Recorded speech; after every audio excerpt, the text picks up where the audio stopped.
এই যে এখন আমরা কাজিরহাট ঘাটে, ফাদ্দিস ভাই, ওইটা আমার চাস্তো, আর ওইটা হচ্ছে বিপ্লব।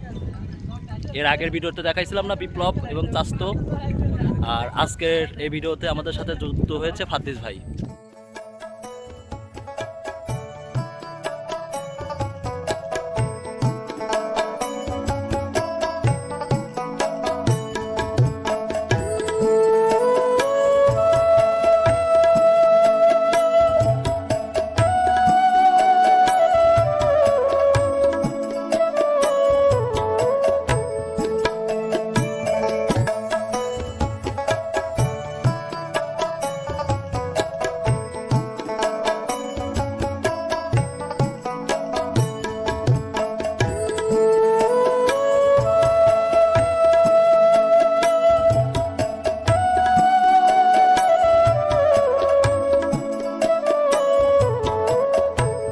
কাজিরহাট ঘাট, এইদিকে হচ্ছে স্পিডবোট ঘাট, আর এইদিকে হচ্ছে ফেরি ঘাট।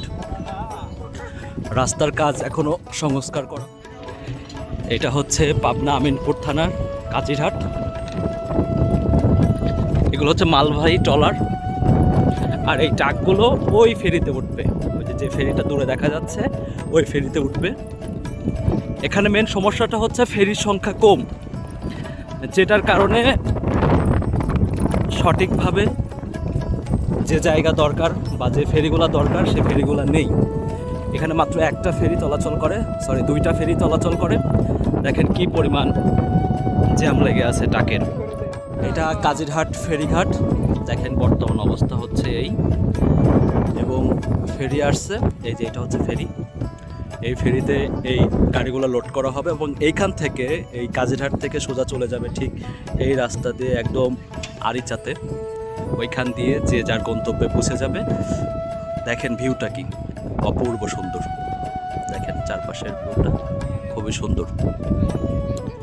এই ঘাট দিয়ে প্রতিদিন হাজার হাজার গাড়িগুলো পার হয়, বাট সমস্যা হচ্ছে একটাই, আমি আগেও বলেছি যে ফেরির সংখ্যা কম। এখানে একাধিক ফেরির দরকার, মাত্র দুইটা ফেরি, একটা যায় এবং একটা আসে। তো এইটার কারণে যে গাড়িগুলো জ্যাম হয়ে থাকে, এক পাশে পুরো ব্লক হয়ে থাকে আর এক পাশে ফাঁকা থাকে। একটা বিষয় আপনাদেরকে দেখাই, এইটা হচ্ছে কাজিরহাট ফেরিঘাট। এখানে প্রতিদিন হাজার হাজার গাড়ি ঠিক এই নো রোড দিয়ে পারাপার করা হচ্ছে আরিচা ঘাটে। তবে এই রোডের একটা মূল সমস্যা হচ্ছে এইখানে পর্যাপ্ত পরিমাণ ফেরি নেই, মাত্র দুইটা ফেরি, একটা যায় এবং একটা আসে। তো এইখানে হচ্ছে যে একটা ফেরি মাত্র আসলো, ঘাটে ভিড়িয়েছে, এবং এই যে দেখেন গাড়িগুলো আনলোড করার পর আবার গাড়িগুলো লোড করা হচ্ছে। তো আমার কথা হচ্ছে যে, এবং এই সামনের দিকে প্রচুর পরিমাণ জ্যাম হয়ে আছে শুধু এই নগরবাড়ি ঘাটের গাড়ির জন্য, কাজিরহাট ঘাটের এই গাড়িগুলোর জন্য। পর্যন্ত এখানে অনেকগুলো ট্রাক দেখে আসলাম আমরা রোডে, মোটামুটি 100-রও উপরে, যে ট্রাকগুলো এখনও দাঁড়িয়ে আছে শুধু এইখান দিয়ে, এই নো রোড দিয়ে পার হবে বলে। তো বিষয় হচ্ছে যে এইখানে একটা ফেরি দুইটা ফেরি দিয়ে চালাচ্ছে। এখানে একটা ঘাট রয়েছে এবং একটা ঘাট দেখেন এইদিকে দূরে নিয়ে এসে এইখানে একটা ঘাট রেখে দিয়েছে। তো আমার কথা হচ্ছে, যেহেতু এইখানে উত্তরবঙ্গের মানুষের ভোগান্তি হচ্ছে, তো চাইলেই কিন্তু ফেরি বাড়ানো যায়।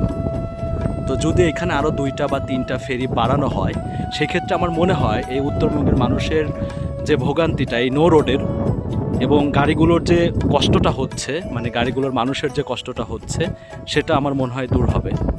তো কর্তৃপক্ষের দৃষ্টি আকর্ষণ করছি, যদি আপনাদের চোখে কোনো ভিডিওটা যায় তবে অবশ্যই এটার বিষয়ে পদক্ষেপ নেবেন। কারণ এখানে প্রচুর পরিমাণ জ্যাম লেগে থাকে রাস্তার এক পাশে, এবং অন্য পাশে খালি থাকে। সে পাশটাও ছোট ছোট যানবাহনের কারণে, ভ্যান, সিএনজি বা বাস, এগুলোর জন্য রাস্তাটা একদম ব্লক হয়ে থাকে, যেটার কারণে জনজীবন জলজন্য হয়ে যাচ্ছে।